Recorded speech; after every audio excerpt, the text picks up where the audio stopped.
Sejam bem-vindas à nossa aula de hoje, desse curso Os Contos de Fadas dos Irmãos Grimm, antes de virar infantis, com base na primeira edição do ano de 1812. Essa primeira aula, que é uma aula de introdução, onde nós vamos conhecer melhor a vida dos irmãos Grimm.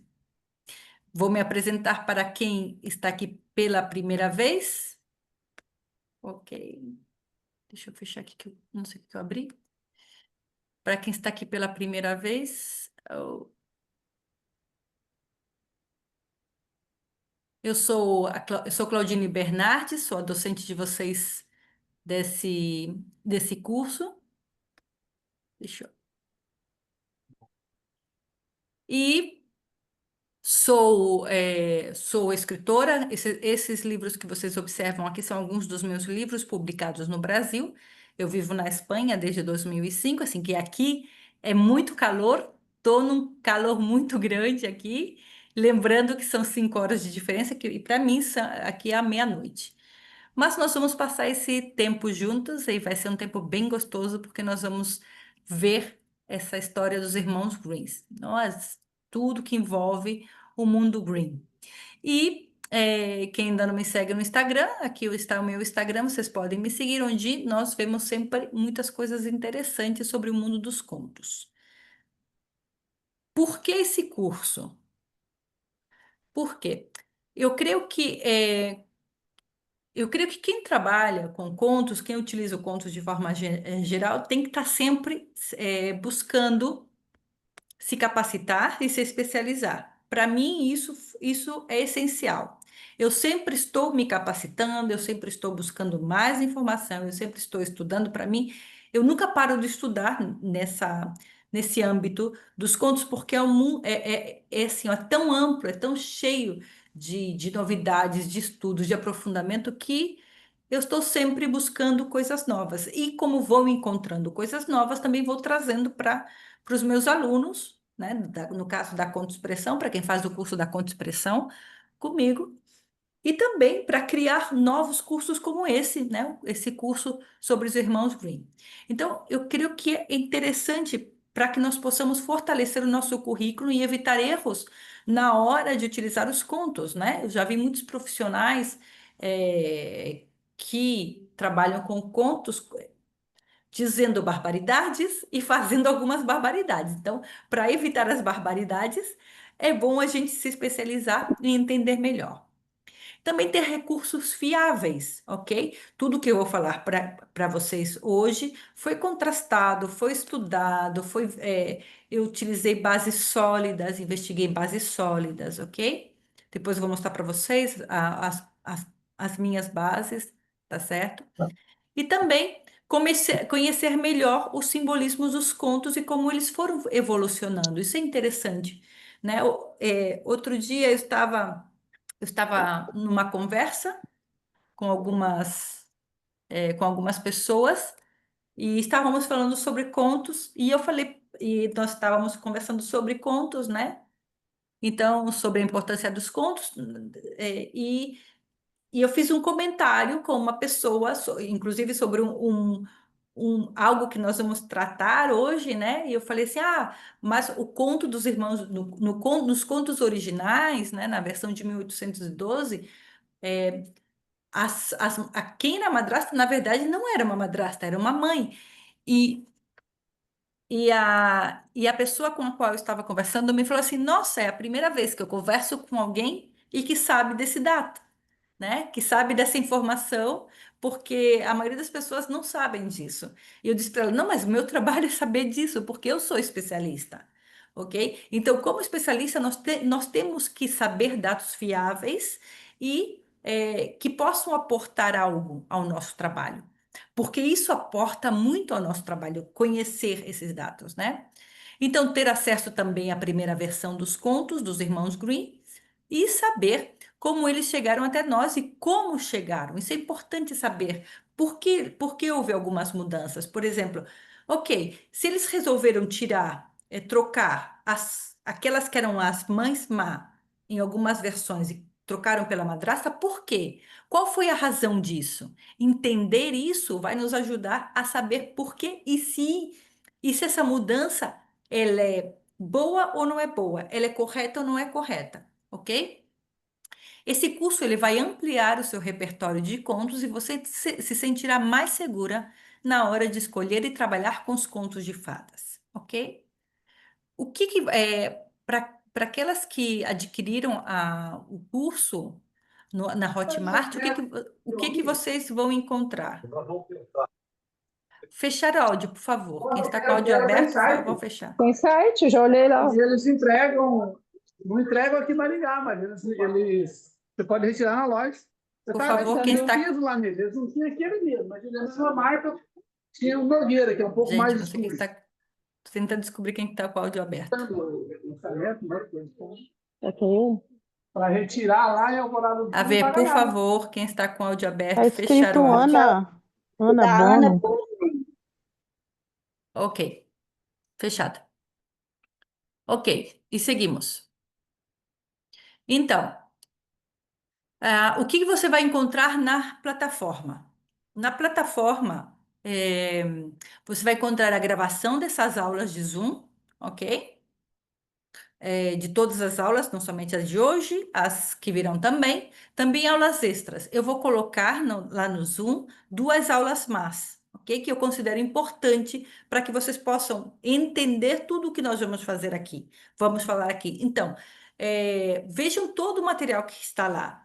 Depois, voltem a assistir essas aulas e também assistir na ordem que eu vou colocando e também dessas aulas que eu vou subir. Eu vou subir a aula O Ser e os Seus Símbolos, que são 2 horas de aula, e é uma aula muito importante porque nós vamos falar sobre os símbolos, o que é um símbolo, como o símbolo se manifesta, como o símbolo ele também ele vai modificando, como um símbolo morre, como o símbolo nasce. Interpretação e adaptação dos contos de fadas, vamos utilizar onde eu utilizei o Branca de Neve, mas na versão de 1957, não na versão que nós vamos trabalhar nesse curso, tá certo? Mas é interessante ver uma interpretação da versão que é a versão mais usada. Ok? Eu também vou colocar áudios com gravações de contos na versão de 1812 versus a versão de 1857. Além disso, vocês vão ter acesso a um material de apoio com contos, comentários e bibliografia dos irmãos Grimm. E além de colocar os contos, eu vou colocar sempre algumas análises simbólicas e informações sobre esses contos. Então, vocês vão ter um material muito rico, material que vocês vão poder utilizar como referência e como estudo, tá certo? Ok, vamos ver. Quais são os livros que eu utilizei para preparar esse estudo, vale?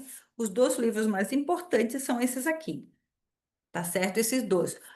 Que está na minha mão, ok? Que está na minha mão.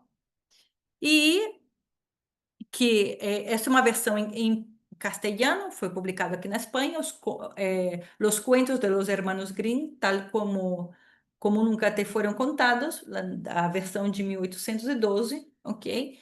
Que é uma versão, e esse livro ele é muito interessante, mas eu vou sugerir outro livro para vocês, porque esse livro aqui, vocês no Brasil não vão ter acesso, tá certo? E também, não sei se vocês conhecem esse livro da Maria Tatar, a Maria Tatar, que ela é uma grande especialista em contos.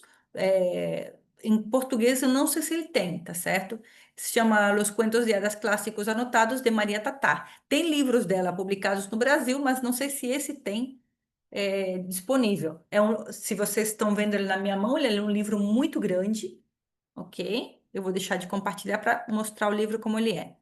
Ele é um livro bem grosso, olha só, ok? E ele tem, além dos contos e comentários, ele tem muitas ilustrações.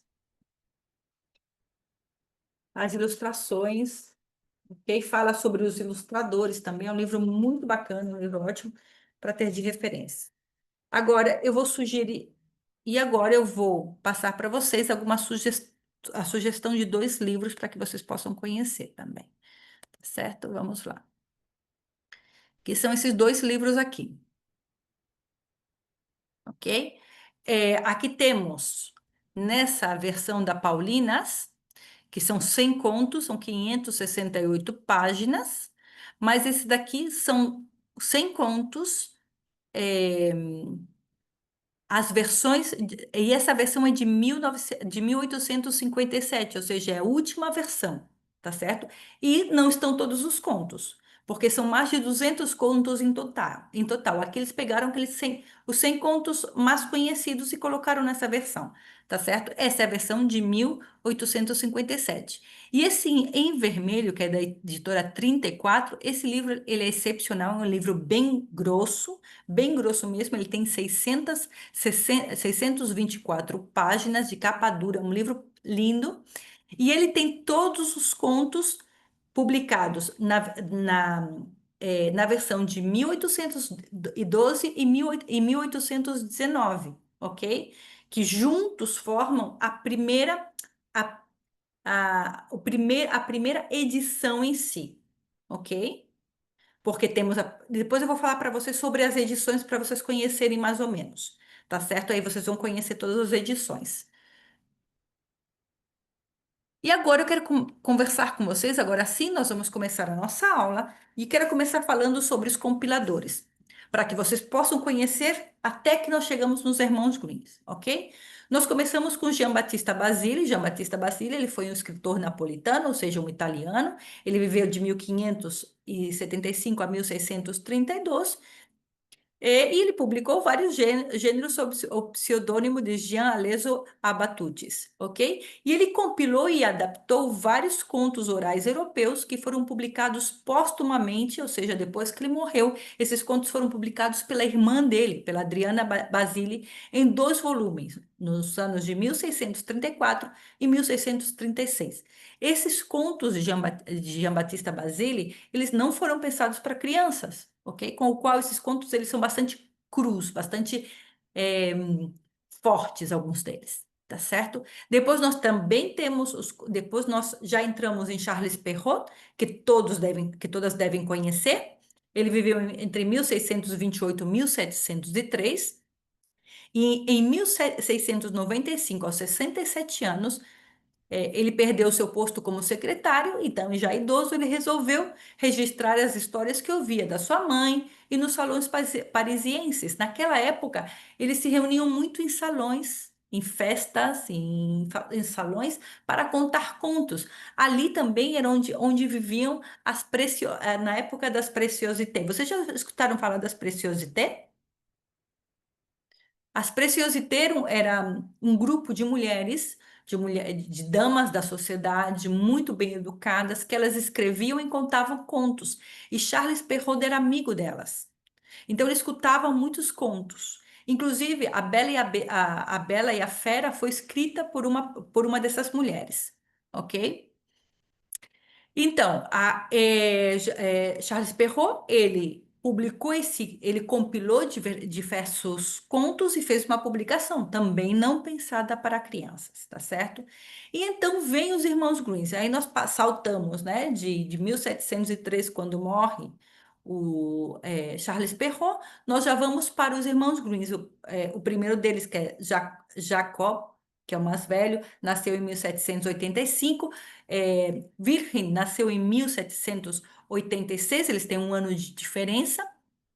E os contos de Grimm, que no original alemão seria Kinder an der Hausmarke, é uma coletânea de contos de fadas e outros contos publicada inicialmente no ano de 1812 por Jacob, ok, que é o mais velho, e Wilhelm Grimm. São 3 volumes, na versão final, ok? Somando o total de 170 contos, mas aí junta com outros 170 contos mais conhecidos, mas aí junta com outros contos, eh, que são contos religiosos, contos de não sei o quê, e faz um total de mais ou menos 210 contos, tá certo? Então, aqui eu mostro para vocês os compiladores e, além disso, eu coloco um mais, antes de todos esses. Gianfrancesco Straparola. Não sei se vocês já escutaram falar sobre ele. ok? Aqui nós vemos esses 4 compiladores. Coloco o Jean Francisco na primeira. Ali, anteriormente eu falei para vocês desses 3 que são os mais conhecidos, ok? Mas aqui eu também resolvi colocar o Jean Francisco, caso vocês queiram conhecer mais sobre a vida dele e buscar informação, tá bom? E aqui estão os 4 compiladores principais mais conhecidos. Existem outros? Obviamente sim, ok? Esses são os 4 mais conhecidos. Por ordem, né? Por ordem aí de anos. E agora sim, nós vamos conhecer um pouco sobre a biografia dos irmãos Green. Vamos conhecer um pouco sobre a vida deles. Bem, eles nasceram em Hanau, em Hesse, que é nessa região de Hesse. Mas eles vivem em Steinau an der Straße, que é uma cidade perto, porque o pai deles era um funcionário público, foi trasladado para essa cidade, eles viveram um tempo ali. O avô deles era pastor, pastor protestante, o pai era funcionário público, a mãe era filha de um conselheiro da corte, ou seja, era uma típica família da burguesia ilustrada. Ou seja, eram pessoas que estudavam, que se preparavam, ok? E eles tiveram uma infância feliz, uma infância bastante normal, ok? Nada de grandes problemas, eles viveram bem. Nasceram 9 irmãos, dos quais sobreviveram apenas 6. O mais famoso, além desses 2, além de Jacob e de Wilhelm, houve um irmão muito famoso, que é Ludwig Emil Green, e que ele era pintor. Essa imagem que vocês veem aqui, a imagem desse livro, que é do KHM, quando eu utilizo a expressão KHM, o KHM é como é chamado o livro deles, tá certo? Essa ilustração aqui foi feita por Ludwig Emil. Inclusive, tem outro livro com ilustrações, que também são todas ilustrações dele, tá certo? Então, e ele era bem conhecido já na época, ele já era um ilustrador conhecido. Então, Jacob nasce em 1785 e Wilhelm nasce em 1786. Em 1796, ou seja, eles eram adolescentes, estavam assim, princípio da adolescência, né? Morre o pai, morre o pai deles, deixando a família bastante empobrecida. Então, o que aconteceu? O Wilhelm e Jacob tiveram que se mudar para Kassel com uma tia, e eles começaram a estudar lá em Kassel, ok? Kassel é uma cidade bastante conhecida, perto de Frankfurt. Não sei se vocês já escutaram falar de Frankfurt. Então, Kassel é uma cidade que naquela época era bastante conhecida, mais conhecida que Frankfurt. E aí eles viveram lá. Então, depois eles entraram para a Universidade de Marburgo, ok? E como acontecia naquela época, eles estudaram direito, porque naquela época os burgueses estudavam direito. É, os- então, e é ali na universidade que eles conhecem o professor Carl von Savigny. Savigny, ele é um historiador muito conhecido alemão, inclusive se você vai em algumas cidades da Alemanha, você vai ver estátuas de Savigny. E é ele que inicia os irmãos Green, na coleta de contos, tá certo? E no estudo de contos, no estudo da filologia também. É o Savigny que inicia eles. Por quê? Porque o Savigny, ele tinha um cunhado, que era o Bretano. Bretano, ele era um escritor famoso da época, que junto a von Arnim, eles tinham escrito uma coletânea de músicas alemãs. Então, e eles queriam criar um livro de contos alemães. Mas como eles não tinham tempo, eles Savigny disse para Bretano: Olha, por que não contratas a uns jovens para fazer esse trabalho de coleta? Eu tenho a 2 jovens, a 2 irmãos que são ótimos, você pode contratar eles para fazer isso. E é por causa desse trabalho inicial, dessa proposta de Bretano, que eles começam a coletar contos, mais ou menos não sei se foi 1808, mais ou menos. Eles começam a coletar contos, 1806, 1808, mais ou menos. São vários anos que eles estão coletando contos, né? Então, em 1808 morre a mãe deles, a mãe já vivia com eles em Cássia, e Jacob se transforma o cabeça de família, né? O responsável pela família. E eles têm uma irmã chamada Lote, que não estava casada, então quem cuidava da casa familiar era Lote, e quem sustentava essa casa era Jacob e Virgem, ok? E esses irmãos, eles sempre se prometem viver juntos. Quem? Jacó e Wilhelm. Ok? Porque depois Lot se casa, vai viver a vida dela, ainda que sempre mantém contato, mas ela vai viver a vida dela, vai para casa dela. Mas o que acontece? Acontece que Wilhelm se casa. Quando Wilhelm se casa, Jacob vai viver com Wilhelm e com a sua família. Eles sempre vivem juntos. Jacob nunca se casa. Ele era muito introvertido. Wilhelm era mais aberto, mais conversador, e Jacob era muito introvertido. Então, ele nunca se casou. Ele sempre viveu com Wilhelm, ok?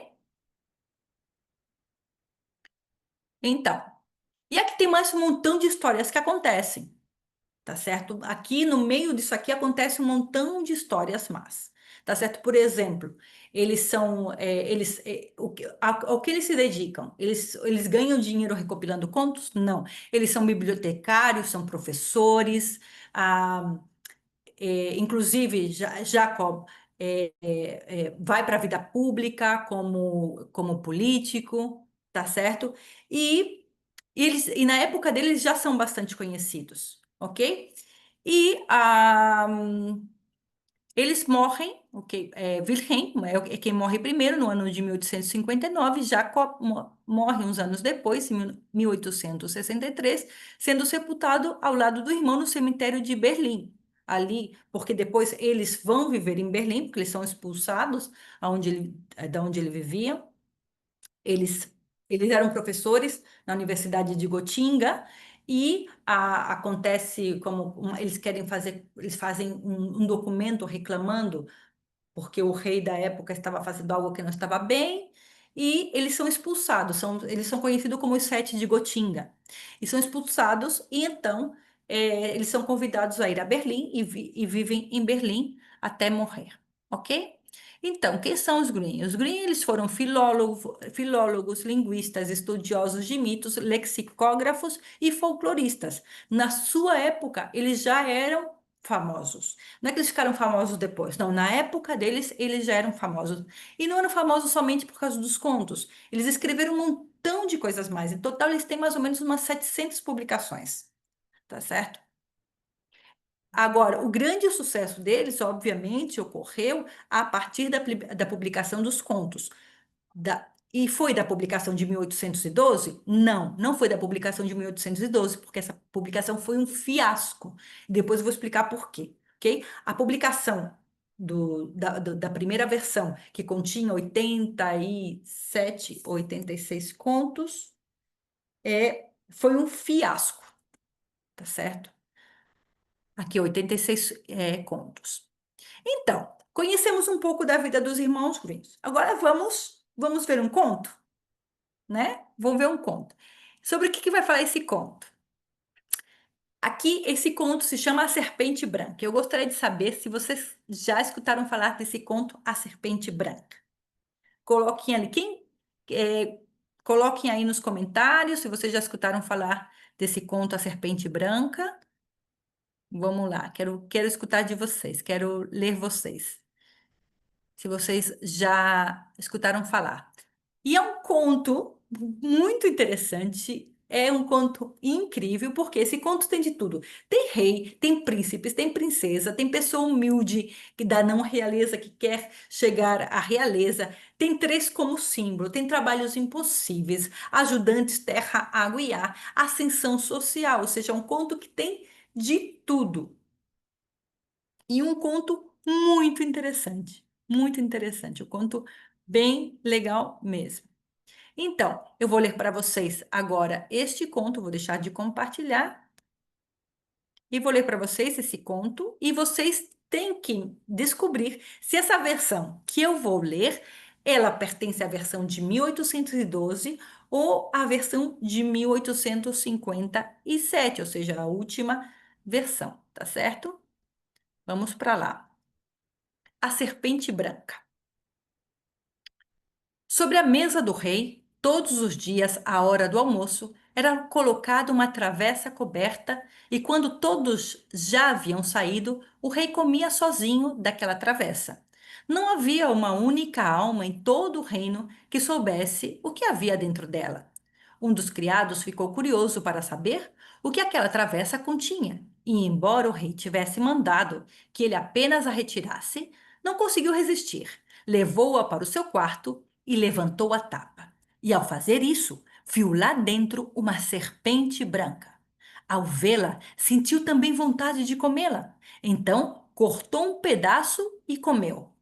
Mal havia tocado com os lábios a carne da serpente, percebeu que entendia a linguagem dos animais e ouvia o que os pássaros diante da janela diziam uns aos outros.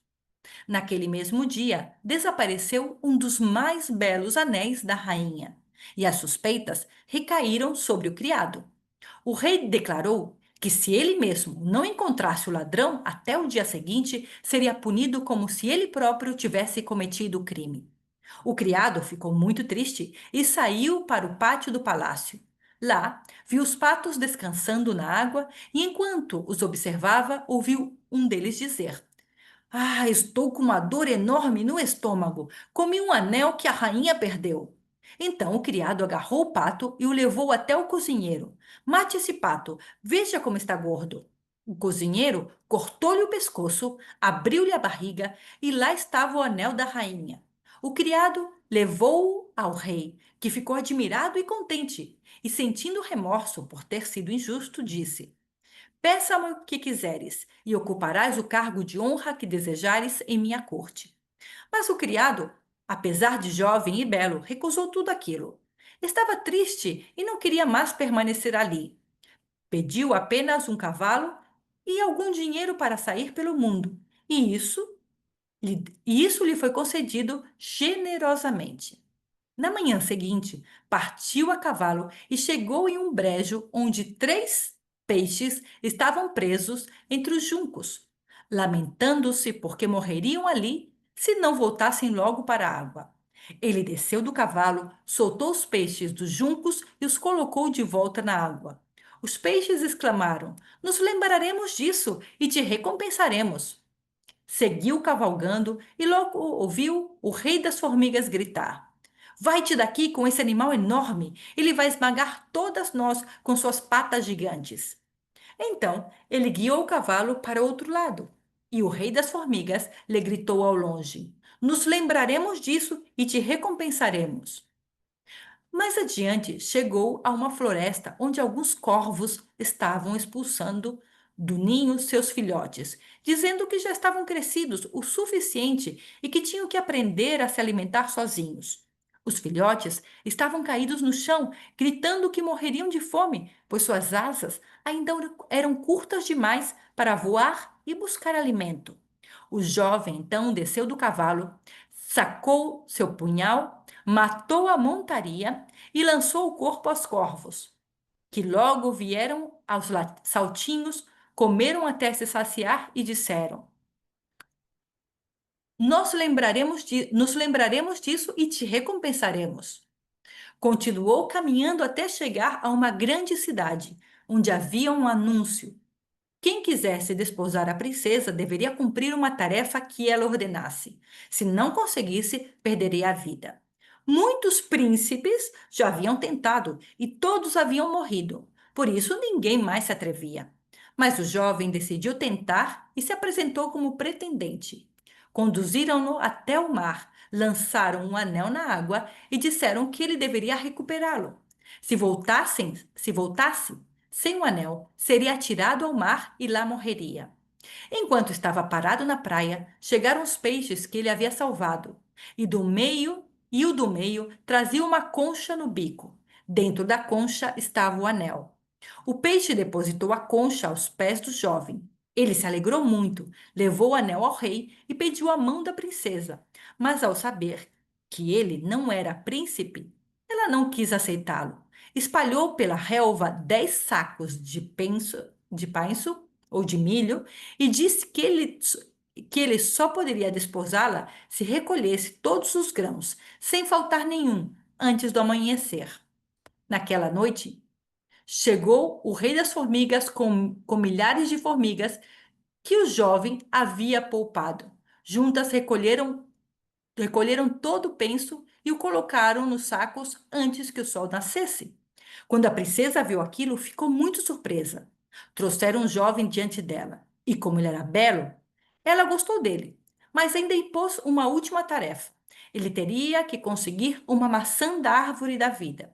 Enquanto ele pensava como conseguiria isso, chegou um dos corvos que ele havia alimentado com seu cavalo e trouxe no bico a maçã. Assim, o jovem pôde casar-se com a princesa, e quando o rei morreu, tornou-se o rei de todo aquele país. Muito bem, muito bem, muito bem. Acabei de ler para vocês, acabei de ler para vocês A Serpente Branca. Agora, a pergunta é essa. Essa é uma versão, essa é uma versão, perdão, de Para encerrar. Essa é uma versão de 1812 ou a versão de 1857. Quem quiser me falar, pode abrir o áudio. Aqui já temos aqui. A Rosana diz que é de 1857, acho. Quem mais? 1857. 1812, porque eu Ok. conheço uma versão. Estão me ouvindo? Tô te ouvindo, pode falar. 1812, que eu conheço uma versão um pouco diferente dessa, então essa deve ser de 1812. Hum, ok. Muita gente está dizendo é a versão de 1857 e algumas pessoas estão dizendo é a versão de 1812. Tá certo? Ok, vamos ver. Ahn, vamos ver. Essa é a versão de 1812, ok? Essa é a versão de 1812. A versão de 1857, ela não é muito diferente dessa versão, na verdade. Em alguns contos, as versões são bastante diferentes. Nesse caso, no caso desse conto, a versão ela não é muito diferente. A diferença está na extensão.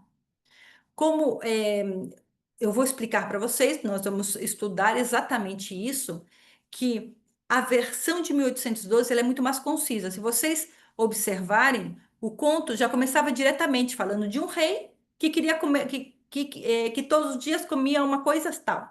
Não teve nenhum preâmbulo, não falou que tipo de rei era, tal. No conto de 1812 fala, uma vez houve um rei muito sábio, que não sei quem, é muito mais embelezada, muito mais trabalhada a literatura. É uma literatura muito mais bela, ok? Enquanto a versão de 1812 ela é uma versão muito mais sucinta. Eles não trabalharam tanto a questão literária, tá certo? Então, isso é o que nós vamos ver, ok? Se vocês observaram a dos Corvos, a versão de 1812 ela é muito mais curta, enquanto a versão de 1857 ela é mais longa, tá certo? Então, e é exatamente isso que nós vamos começar agora a estudar. Essas versões, as diferenças entre elas, tá certo? E nas aulas posteriores nós vamos entrar de cheio em muito mais contos, tá certo? Vamos lá, vamos compartilhar e vamos falar sobre isso. Ok. Então vamos entender essas versões. Vamos entender. Aqui, edições e materiais. Primeiro eu vou falar para vocês sobre os materiais, tá certo? O Urfassum.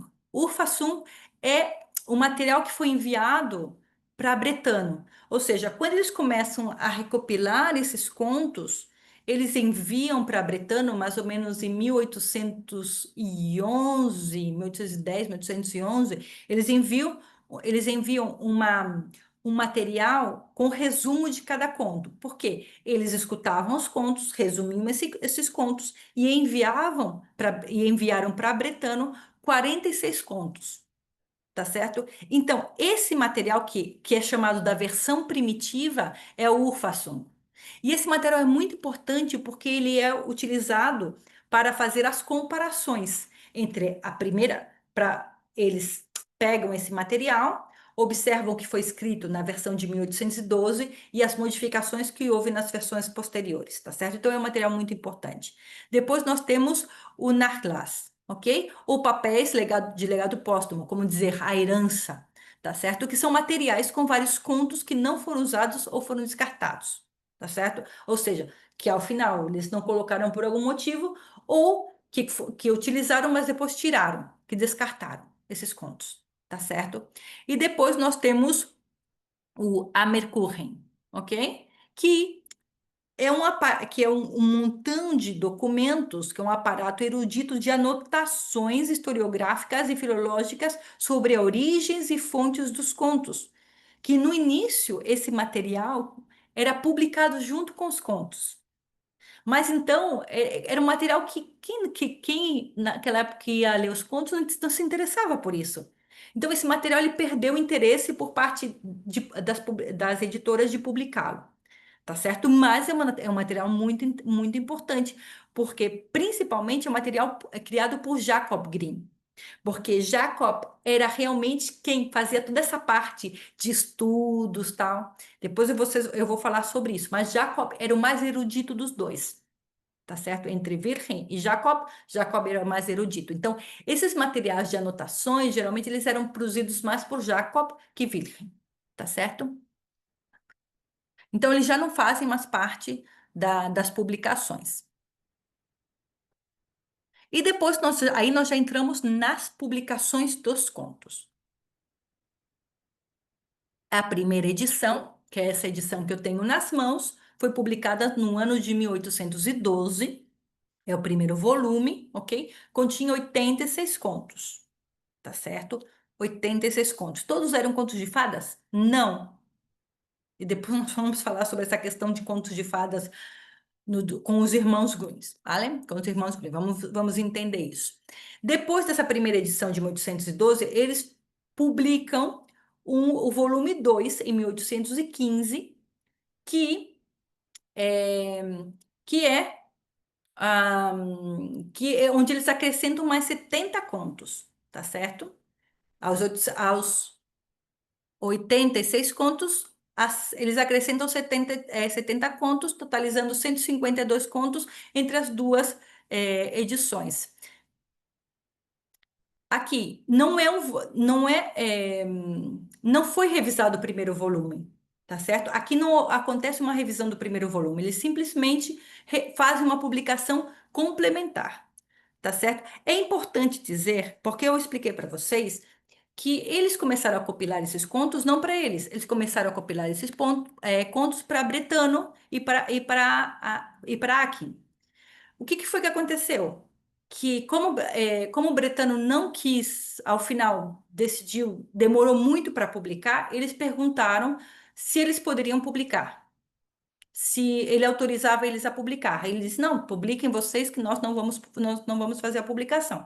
Então é quando eles decidem publicar e fazem essa primeira edição de 1812.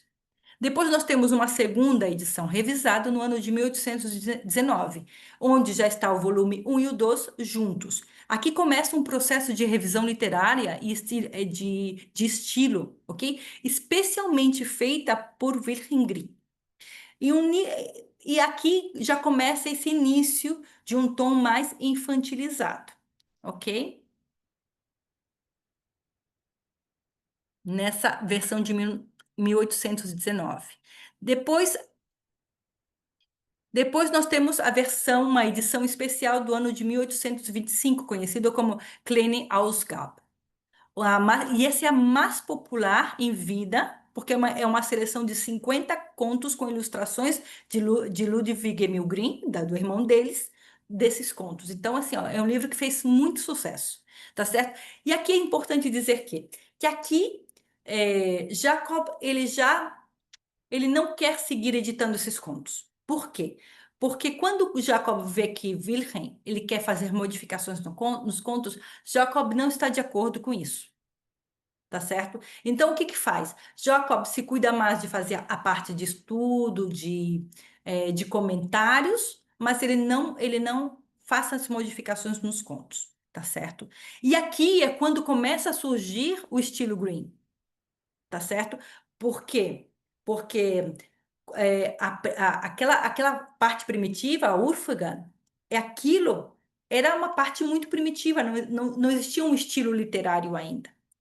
O estilo literário começa a surgir quando Wilhelm começa a fazer modificações, tá certo? Então, o estilo Green realmente ele foi criado por Wilhelm, tá certo? Porque Jacob ele não quer fazer alterações. Nós temos a terceira edição, no ano de 1837, e a partir dessa edição, as mudanças são menores, salvo pela inclusão. Nessa edição, as mudanças são menores, ok? Salvo pela inclusão de novos contos. Wilhelm já encontrou o seu estilo próprio. Aqui já estamos falando de Wilhelm dentro do estilo dele. A quarta edição, de 1840, o objetivo foi polir o conteúdo com mais elementos morais. Ok? E por quê? Porque aqui estamos falando que eles começaram a observar, principalmente Wilhelm, que era quem queria publicar mais esses contos, que a classe burguesa da época queria livros para poder ler para os filhos deles.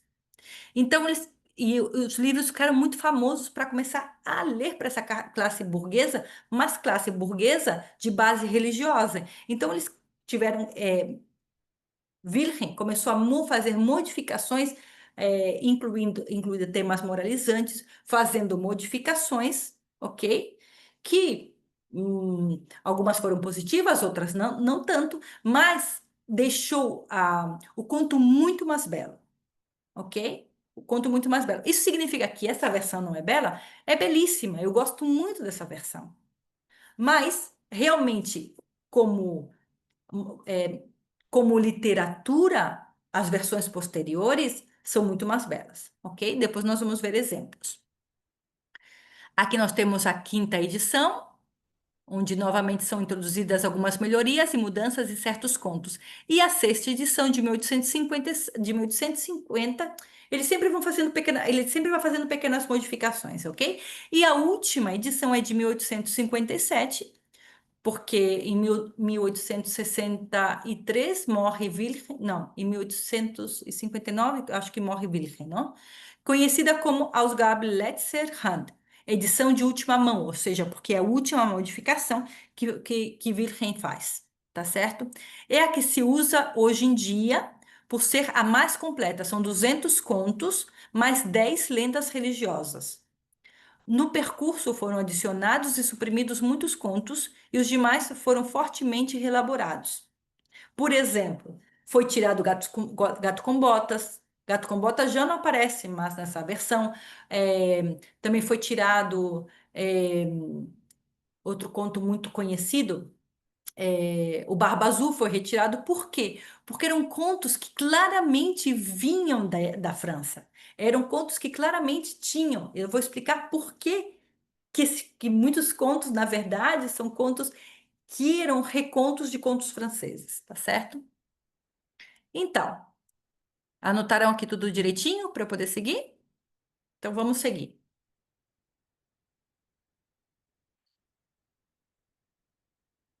Eles foram realmente de aldeia em aldeia, escutando histórias. Muitas de nós escutamos aquela história, né, de que os irmãos Greens, eles começaram a copilar contos. Então, como eles faziam? Eles iam na casa das camponesas, viajavam de povoado em povoado, escutando conto, recopilando. Isso é verdade? Não, isso é uma patranha, é uma mentira. Não é assim. E, na verdade, isso, inclusive, foi introduzido por eles. Foram eles mesmos que criaram essa história, né? Colocaram aquela foto daquela mulher na frente, né? Que depois eu vou falar sobre ela. que parece uma camponesa, não era uma camponesa, tá certo? E eles não foram de povoado em povoado escutando histórias. Isso não é verdade. Isso já foi através de todo o material que foi encontrado ultimamente, já foi esclarecido isso, tá certo? Não existe nenhuma base que corrobore que eles viajavam de aldeia em aldeia.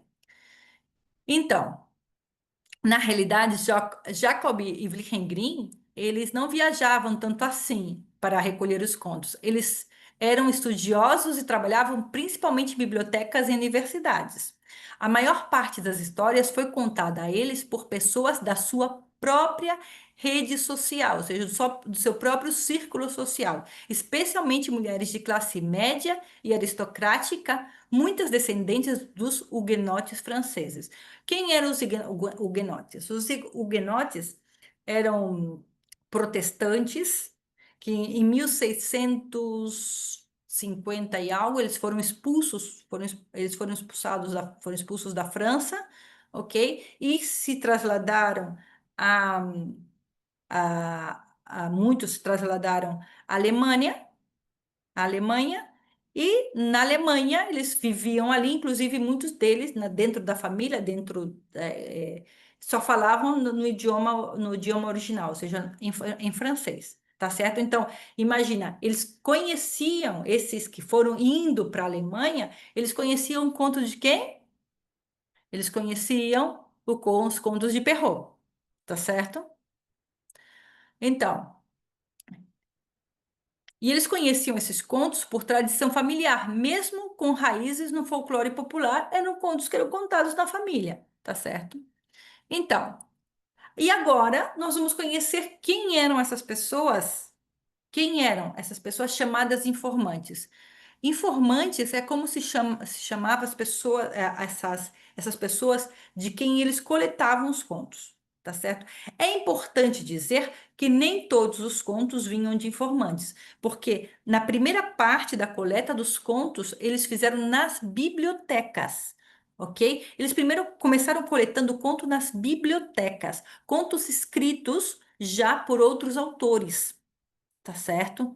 Então, eles coletaram alguns contos na biblioteca e outros contos eles começaram. Quando já não encontraram mais contos na biblioteca, eles disseram assim: ah, o que a gente faz agora?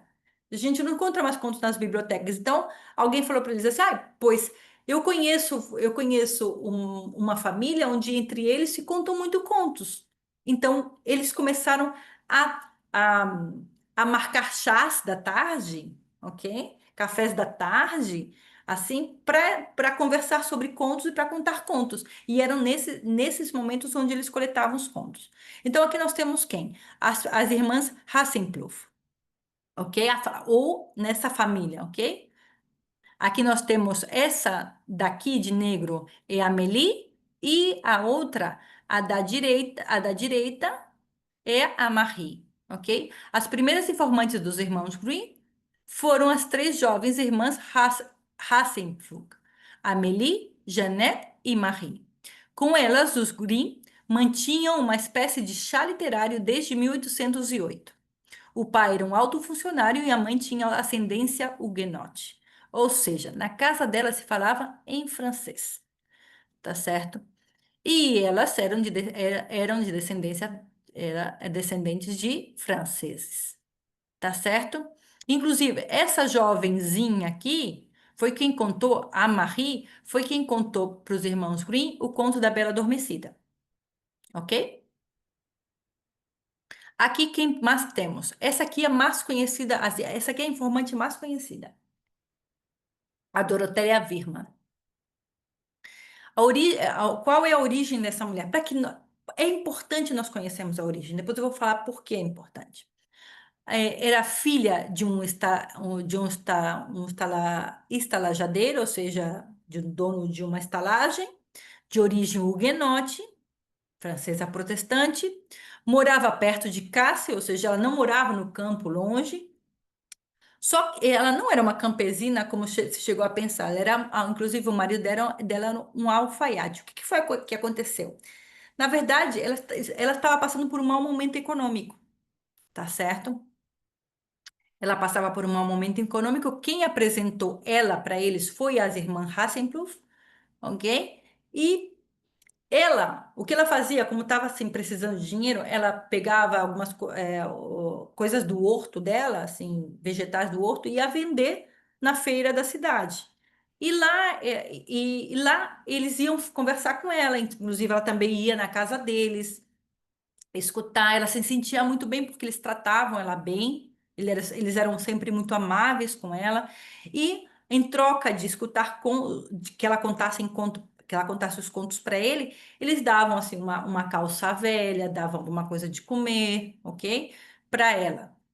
E essa mulher tinha uma memória incrível. Ela contou muitos e muitos contos para eles, tá certo? A ela nós devemos o conto Os Sete Corvos, que na verdade começou como se chamava antes, Os Três Corvos, ok? Aqui nós vemos uma imagem dela contando contos. Quando a gente vê aqui, a gente imagina ela lá numa casa de campo, né? E eles viajando e recolhendo os contos, né? Quando na verdade era ela quem ia na casa deles, ou eles iam onde ela, ali no na feira onde ela estava, ok? Para escutar os contos. Aqui, nós vamos falar. Essa aqui é uma família muito importante, a família Wild. A família Wild também contribuiu muito. Doroteia Catarina, que era a esposa de um farmacêutico, junto com suas 6 filhas, forneceu cerca de 39 contos. As meninas tinham entre 13 e 17 anos. A que mais contribuiu foi Henriette e Doroteia Wild, que chamava ela de Dorchen Wild, que posteriormente se casou com Wilhelm Grimm, ok? Então, inclusive tem uma edição aqui na Espanha, que tem muitos comentários do filho dela com Wilhelm, onde fala muito, esse conto foi minha mãe que contou para o meu pai, minha mãe contribuiu muito aqui, lá tá, tem muitos comentários assim. Então, essa aqui é Doroteia, é a esposa de Wilhelm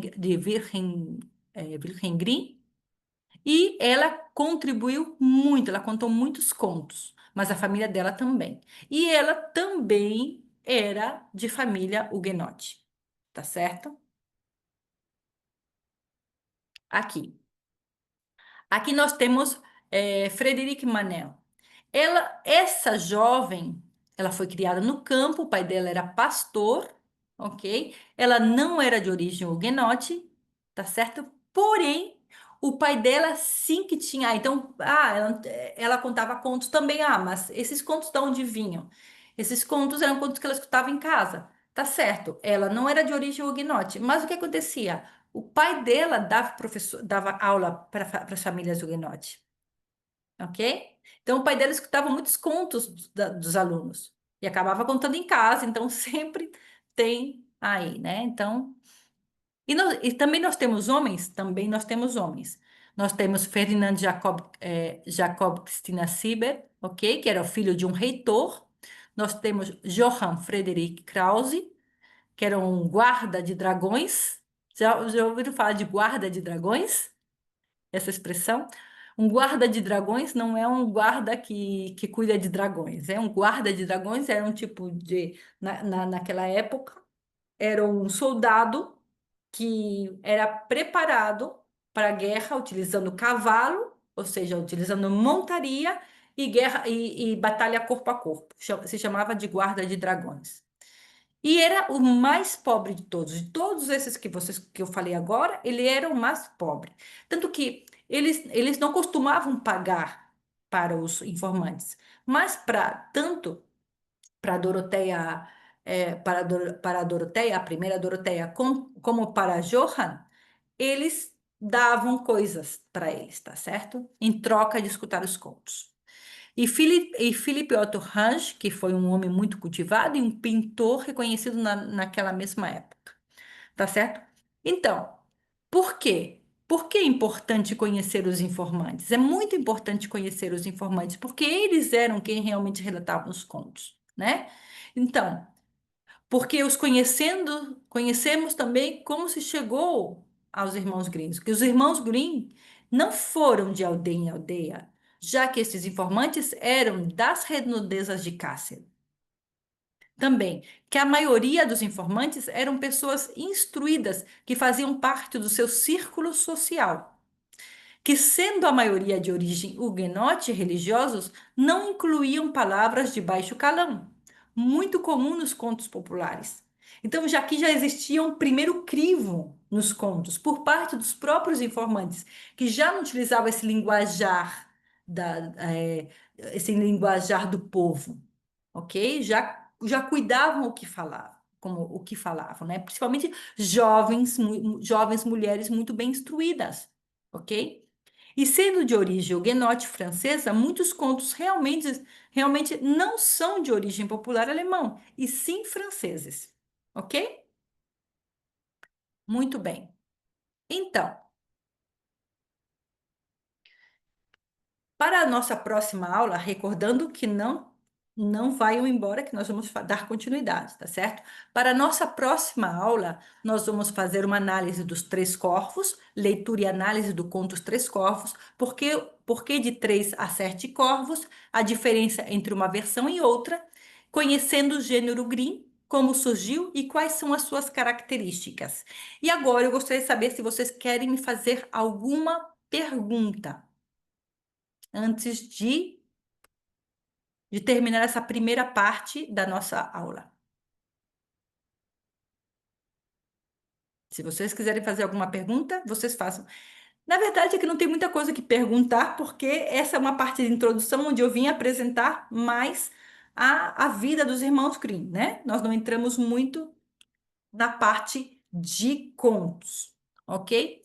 Então, se vocês quiserem fazer pergunta, estou aqui à disposição de vocês. E bem, gostaria de terminar essa parte com essa frase de Nancy Mellon, não? Contar histórias nos mantém em contato com forças que podem ter sido esquecidas, sabedorias que podem ter esmaecido ou até mesmo desaparecido, e esperanças que caíram na obscuridade. E com isso nós terminamos essa parte de introdução. Claudine, só uma curiosidadezinha aqui que eu perdi um pouquinho. Tá me Sim, ouvindo? sim, sim.